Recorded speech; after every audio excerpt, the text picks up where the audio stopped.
Welcome back to another episode of A Positive Insights, and today I'm joined by Steve Tolen, or AKA Stolen. How are you, Steve? Mate, I'm doing really well. Delighted to be here. So, yeah, mate, thank you for the invitation. Oh, you're welcome. Thanks so much for joining me. So we're going to be talking about business development. Yep. So good place to start to talk about yourself. So Yeah. just give me a quick background and the listeners about what you're up to. Yeah, mate. So for my sins, 20 odd years in recruitment, predominantly in business development, sales leadership, being the rainmaker, led sales teams, low attention to detail, which probably tells you an awful lot about me. But I really enjoy it. And I think that the fascinating thing that I've seen recently is the amount of kind of change and the evolution that we've seen in the kind of the sector is just unbelievable. But yeah, mate, 20 odd years. So worked through a lot of the corporates, came to Australia in 2009, and moved into private equity. Was a recruitment entrepreneur, launched the old Tolen Co, which was my kind of fractional sales business, which led me to where I am today as MD of Pinpoint Talent. Yeah, amazing. Awesome background. So I've heard you mention about 3Ps before. Can you tell me about what that is? Yeah, sure. It was actually listening to an Alex Harmozy kind of podcast, and they talked about people who kind of move into business and talks about the 3Ps that you should look at. So firstly, the professional experience. I mentioned, 20 odd years specifically within sales. Yeah. Understanding that kind of pain point of the customer. So, if they have kind of ineffective kind of salespeople, what that looks like.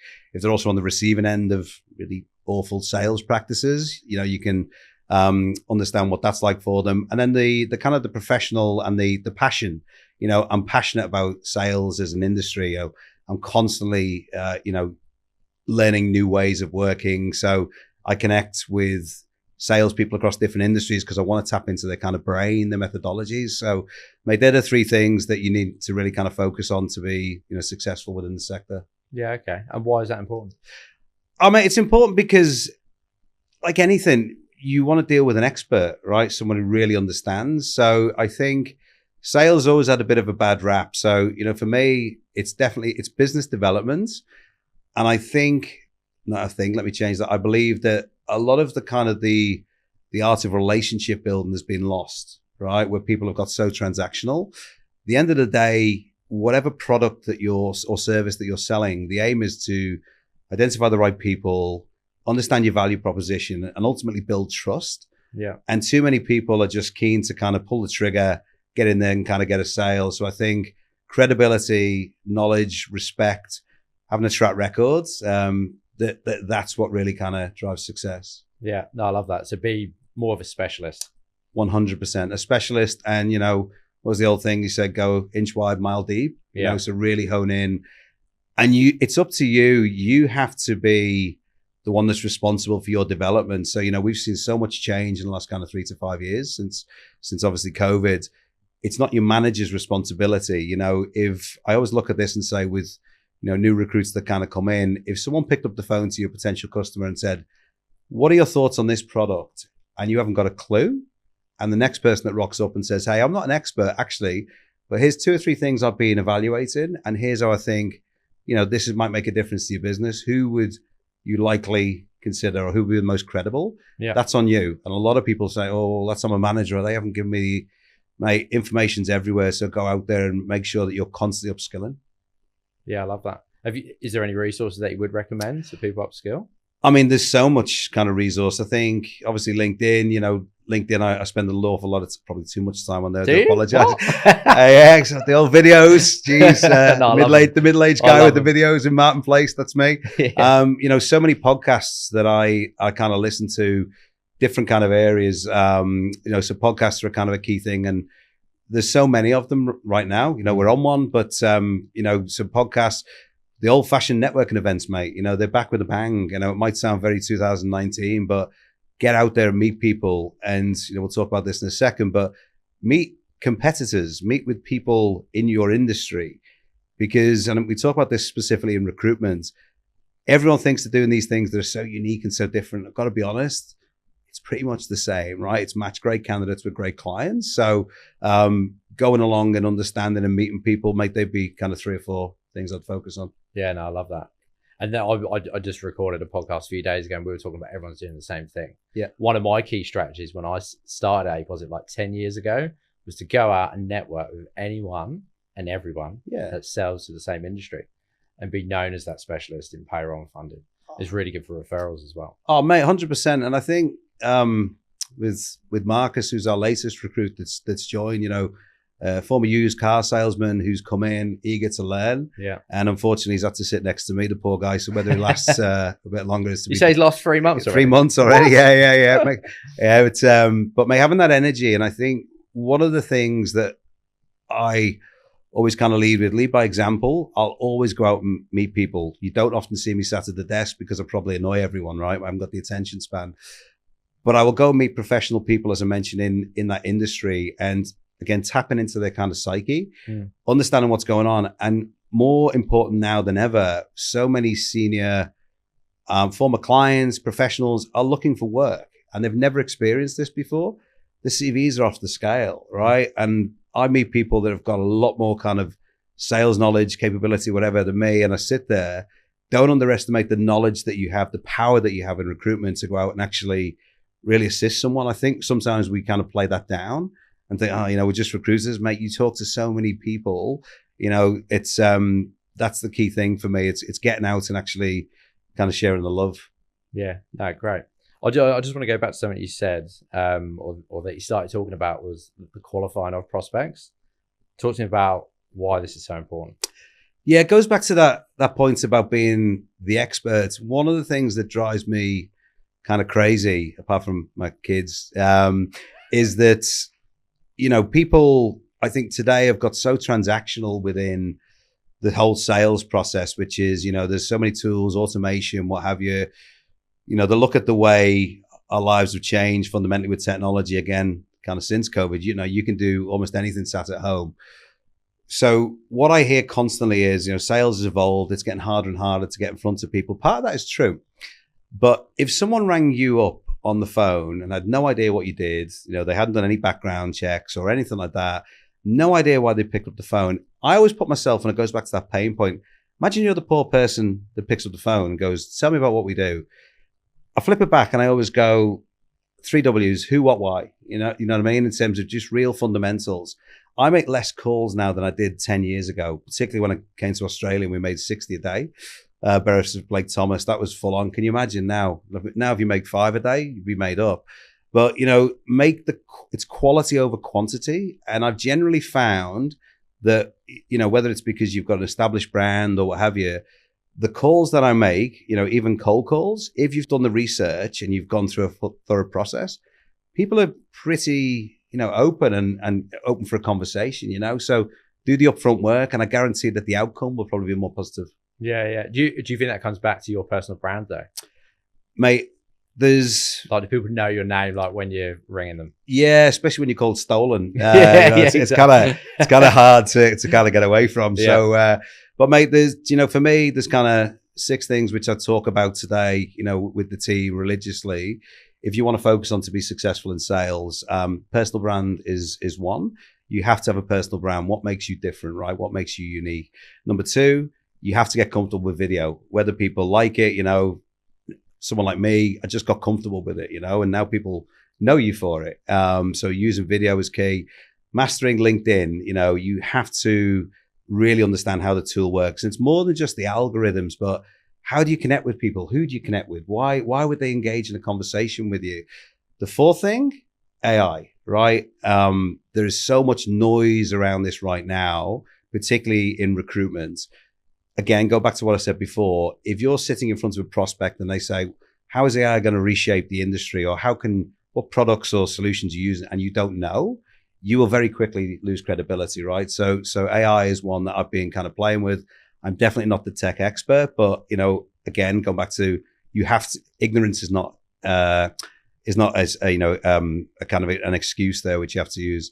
The 5th one, and people hate this, but it's good old fashioned networking events, right? If you're not meeting people in person, then you are not going to be successful. The 6th one, which is my favorite, cold calling. Yeah. Right. Master the craft, do the research that's kind of upfront. So I think they're the 6 things that I focus on, to be successful. Yeah, no, amazing. All right. So you're talking about how BD's evolved. Yeah. You're giving us the 6 steps. Can you walk us through how recruiters can actually implement those 6 steps? Yeah, mate. So I think the first thing you do, and I talk about this, I actually built a 5-step kind of sales methodology. It's not rocket science, but today, number one, your ability or your success is going to be determined by the ability to get someone's attention, right? So that's the first thing I would focus on. So all the things that we kind of mentioned, whatever tool, whether it's personal branding, whether it's LinkedIn, you have to stand out in a very noisy marketplace, right? So that's the first thing. Number 2, you then have to build engagement with people, right? So I've seen your content, saw your videos, like, you stood in Martin Place, you nutter. All these things get attention, and then you turn it into engagement, right? Build a conversation. Number 3, rapport and trust. This is the key thing. So someone is involved in a conversation, what they're doing is they're observing your content or whatever it is. They've seen you at multiple networking events. It builds trust, and that's the kind of key thing. The 4th step is then hopefully that generates an opportunity. You will know when someone's ready, when they're going, we've met 3 or 4 times now. We've met a couple of times. Let's grab a coffee and let's have a conversation. And the 5th step on that is you close, right? So you'll know whether the opportunity is the right one. You move forward and then repeat. And everyone says, so how do I get from number 1 to 5? And I go, just master number 1 first. Because if you don't master number 1, you don't move along the chain, right? And it's amazing how many people just want to go, hey, Darren, we connected. That's brilliant. Are you ready to buy? And they just watch the credibility. So play the long game, do the upfront steps, and always be authentic if I kind of summarize. So I hope that kind of makes sense. Yeah, no, it does. I'd be keen to hear how you stay authentic as well with your personal brand.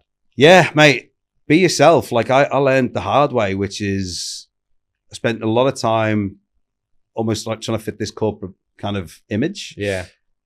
Stolen. And then, you realize maybe this comes with age, I don't know, tenure or whatever, or maturity. But I think you realize that people really tap into the real you. If you're putting an image out there on video, LinkedIn, whatever platform, it needs to be the real you. Yeah. I spoke about this the other day, and anyone that's been to any of the events know I don't mind getting in front of a microphone. Unfortunately, I take the next level and start the singing, right? And, I've heard. I do apologize. I'm not going to do it here, but come on. But a bit of Robbie Williams, Angels, and mate, it's all done for a bit of fun, a bit of impact, right? Which is when you do things like that. Yes, people might think, "Oh God, he's a nutter."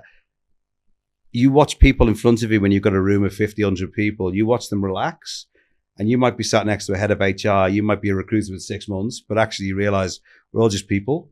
That to me is probably one of the best examples. And hopefully it doesn't come across as too cheesy, but what are you trying to do? You're trying to make people feel comfortable. Yeah. That to me is probably one of the best personal examples I can share. I love that. I love karaoke as well. So mate, we'll have to get together I reckon afterwards, a few drinks, karaoke, done. So I'd love to talk about your event, Change the Game. Yeah. Talk me through it. Like, how did it come about? Yeah, mate. So I've done events for like the last 10 plus years. The hardest thing in business, I believe, and again, I'm going to have a caveat with this, conferences are great. They can be expensive. And I think over the years they've changed, right? Which is the old scan your lanyards and go through, the hardest thing to do is attract people to you, right? So to get them to come to you is really difficult. That's why it's taken me 10 years. And then when I launched Tolen Co., which led me to Pinpoint, was people came and they knew, okay, what goes on at a Steve Tolen event? Okay, apart from the Angels, the bad singing. One, they knew it was going to be fun. It was going to be informative. But the emphasis is on the networking, right? Which is, there's not all these other vendors that are trying to sell. There's no sell. Yeah. And that's premeditated and it's deliberate. So, I'll always get there and share a little 5 to 10 minutes of a market update, but I cover so many topics. Change the Game is literally a play, obviously, on the sport and kind of philosophy. What's going to make you successful in the next kind of 2 to 3 years is not what made you successful previously. You have to keep evolving, right? With technology, with AI, video, personal branding. If you're not evolving, you die.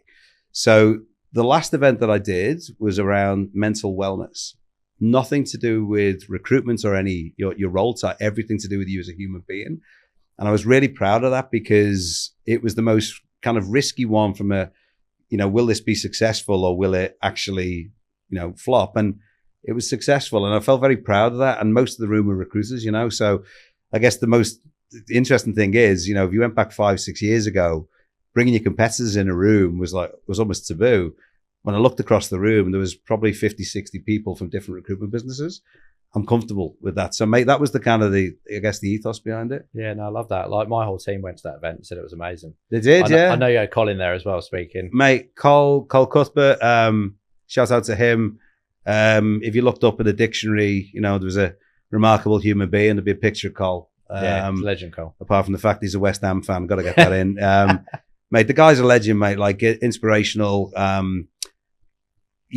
We've known each other for a few years through the industry, and then over the last 3 or 4 years, kind of got quite close. Mate, to be honest, sharing difficult times in business. I remember he came over to me one time and kind of helped me when I was at a rough time. I'll never forget that. And I think that's the authenticity piece.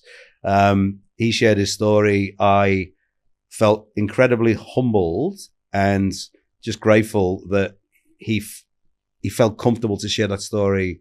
One of my events, like, that meant a lot to me, and you could have heard a pin drop in the room. It was so powerful.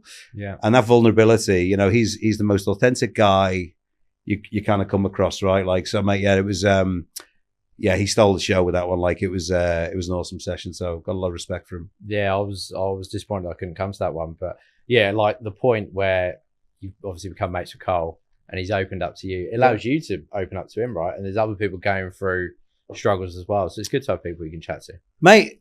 I think, like, especially right now, and we get into so many different kind of social issues here or what have you, but I generally think people have just got so isolated and lonely, and the one thing that I always talk about is the power of kind of human connection. I think that's sadly lacking, and that's not just in recruitment, that's as a race, as a species, whatever you want to kind of say to it. So when you look at people and they go, I'm feeling down. When was that time you went outdoors? Like, when did you last speak to someone? I spoke to, okay, no. When did you physically go and speak to, this is the thing. And it goes back to that whole point before around the kind of the cold call.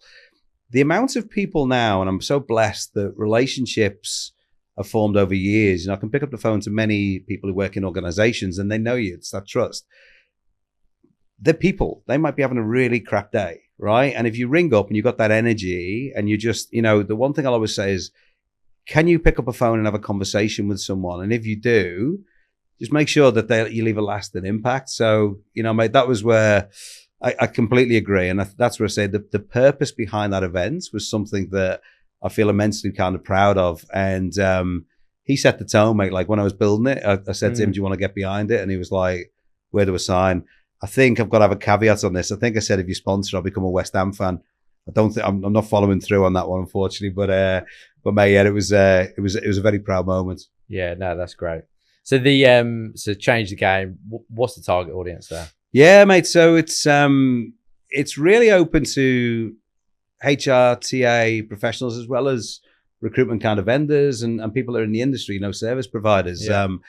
Again, with the greatest respect, I don't believe that there's anything that we're doing where people go, my goodness, this is RIP. I think third time I've mentioned COVID, but I think it's true. It was this epiphany to people where if you said to anyone at that time, come to a networking event, they'd move heaven and earth, right, to have human interaction.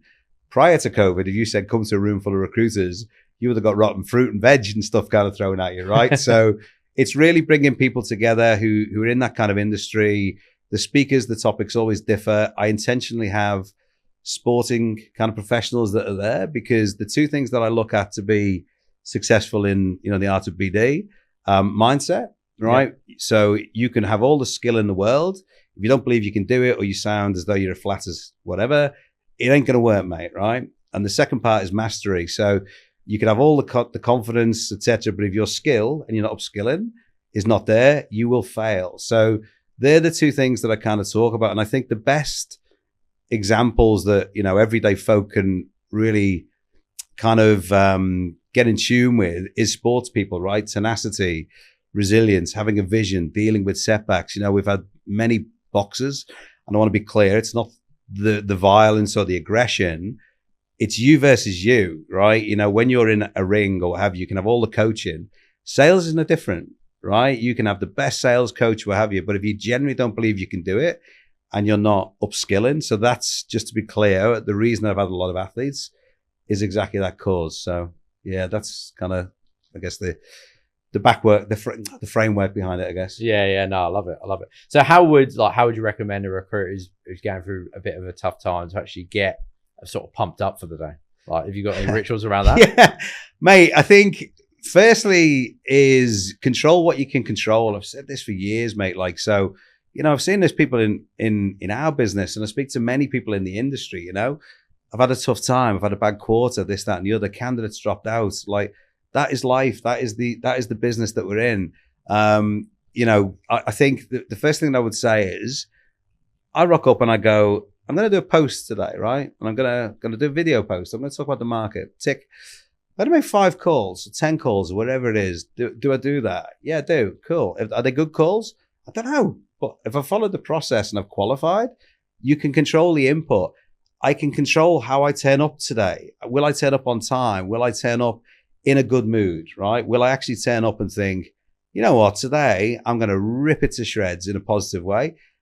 There's some of the key things which you control. Again, that's not your manager. That's not the market. It's not the competitor's fault or what have you. Really simple things. And in all the years I've been in recruitment, they haven't changed, right? So, mate, so they just really focus on the controllables and the fundamentals. Yeah, great. So talking about change, obviously everyone's talking about AI at the moment. Yeah. It's a super hot topic. What's some of the misconceptions? Oof. AI. Geez, I could barely spell it a few years ago. But mate, it's been AI. Yeah, exactly. I'm a Scouser. So, mate, fascinating. And I want to be clear, I don't profess to be a tech kind of or AI expert, but what I've done over the last kind of 12 months is I've, again, felt compelled to go there and kind of immerse myself in understanding. So I've actually been on the receiving end of multiple AI solution pitches recently, and it's fascinating. So again, when I talk about that pain, looking at it from a customer kind of standpoint, when I look at this and I go, okay, so let's say company A, you're pitching to them and you're going, and so there's 2 recruitment businesses. You rock up and go, we're traditional, right? We don't use anything like this. We speak to everybody. We meet everyone face to face. And I totally respect that. It might take us a little bit longer, to get to everyone. So, maybe it'll take us a week to get to the right person. Okay, cool. Company B comes in, or recruitment company B goes, do you know what? Here's where we are. We emphasize the human interaction, but this is how we've broken down our recruitment process using AI to know that we're getting to the right candidates quicker. So we think we can deliver you a short list of people that we've met, vetted, etc. within 24 hours. Who would you go with? B, 100%. Exactly. Yeah. Ignorance, again, is not an excuse. So I think break down the recruitment process and understand, we looked at a CV kind of ranking tool recently, and it was fascinating being on the demo. I looked at it and I said to them, the price point is not the issue here, right? Whether it's X amount of dollars a month, it's what is our problem that we've identified in the recruitment process that this can assist us with. And that was the feedback I was giving to them. And they were like, totally. So again, map out your process, whether it's 10 steps, and is it screening candidates, getting candidates in the top of the funnel? If so, go and seek a tool that can actually assist you with that. The fascinating thing was on this, I put a post up on LinkedIn the other day, a video one in Martin Place standard. And I think it was actually raining on that day, but my hair stayed okay, which was good. So and I gave a different perspective, and I said, here's what AI won't do, which is it won't shake your hand. It won't build rapport and trust. The amount of AI solution providers who reached out and went, that's what we're trying to say, I think was really compelling, So yeah, man. So I think it's got so much opportunity, but just work out what the problem is you're trying to solve. Yeah, no, that's spot on. Like I tell my team, or only recently, write down any repetitive tasks that you do to give you more time to go and do these handshakes and face to face, which I'm not sure if it's the right thing to do, but that's the type of advice that I give. So what type of ways do you think AI can help? Mate, I think allowing you, giving time back, reducing automated repeatable tasks is key. So I think there's some of the key ones. Allowing, if I kind of look at this through a sales lens, AI and automation done properly, it should allow you to connect with more of the right people, be that client side, candidate side, whatever it is. And do not expect it to be the silver bullet, right? And I think this is where most people got it wrong, particularly in recruiters, where they're going, is this going to literally do everything from fill a job and all I've got to do is send an invoice? No. So again, use it, but also interject kind of human touch points, right? So as an example, if you're using an automation/AI tool to get people in the top of the funnel, at what point do you then go, we're going to pick up the phone and ring them, right? If it's coming through LinkedIn, there's a voice memo kind of button, right? Use that. So, because I guarantee probably 90% of the people you're targeting probably think this is automated. Yeah. So again, so think about that and go, how do we kind of get across that there are actual humans, experts, because that's what people want, right? They want human interaction. But the thing that AI is doing really, really well is it's given consistent feedback, and it's actually outperforming in some parts the old school kind of recruitment tactics. So I think that's it, mate. Make sure kind of harness the humanity, if that makes sense, with the solution. Yeah, no, it really does. I'd love just to go back. You're saying obviously there's a lot of businesses reaching out to you. Yeah. What AI tools have you implemented at Pinpoint? So at the moment we're using a CV tool called Recruitment X. Yeah. So we're just trialing that at the moment. Again, it was ironic because a client said to me, or someone who works at a senior HR position, said, we're having a demo of this tool. Can you come along, because you're quite credible and you understand what's going on. And I thought that was, again, this is not me trying to sound like an SME, but in some ways a bit scary, because I'm like, bloody hell, I've really been figuring a lot of this out myself. But I looked at the tool and I went, again, I could see we have a problem in our business where speed to market was key, particularly in these kind of public sector roles. I looked at it and I went, I could see how this could enable our resources to fill roles quicker with the right candidates. We tested it. And one role that took Marcus 3 days to find 3 people, they came in, they did the demo. Within 2 seconds, they found the same 3 people. Oh, wow. So that was one that we've looked at. We've been promoting. They should probably give me the commission for saying that. But yeah, mate, it's so there's that. And then different tools that we looked at, demo, and there was one called DiscoverX, so similar kind of things, the automation, where they come, and again, they really focus on bringing people into the top of the funnel. But I find it fascinating. 2 years ago, maybe 3 years ago, in one of my previous roles, we had the first wave of these kind of automation tools that were just literally dumph, you've connected. Next minute, there's a 25-page essay in your inbox. And you're just that's hopefully moving away. And I think we're getting less and less. So, mate, Recruitment X is definitely one we've implemented. And then, as I say, we're assessing multiple other tools right now. Yeah, great. So cool, Steve. Brilliant. I appreciate you coming on the podcast. But before we go, tradition is, can you give one piece of advice to recruiters listening? Yeah, mate, just be yourself. Always be authentic. You'd be surprised, right? Like, the one thing that you have, which is, which you own is you, your values, your personality. Just be yourself, right? That's all I can say. Love that. Steve, thank you again, mate. Thank you. Amazing. And guys, anyone listening, please like, share and subscribe. That's the role of the podcast. And thank you again, Steve. Thank you. Thanks a lot. Appreciate it.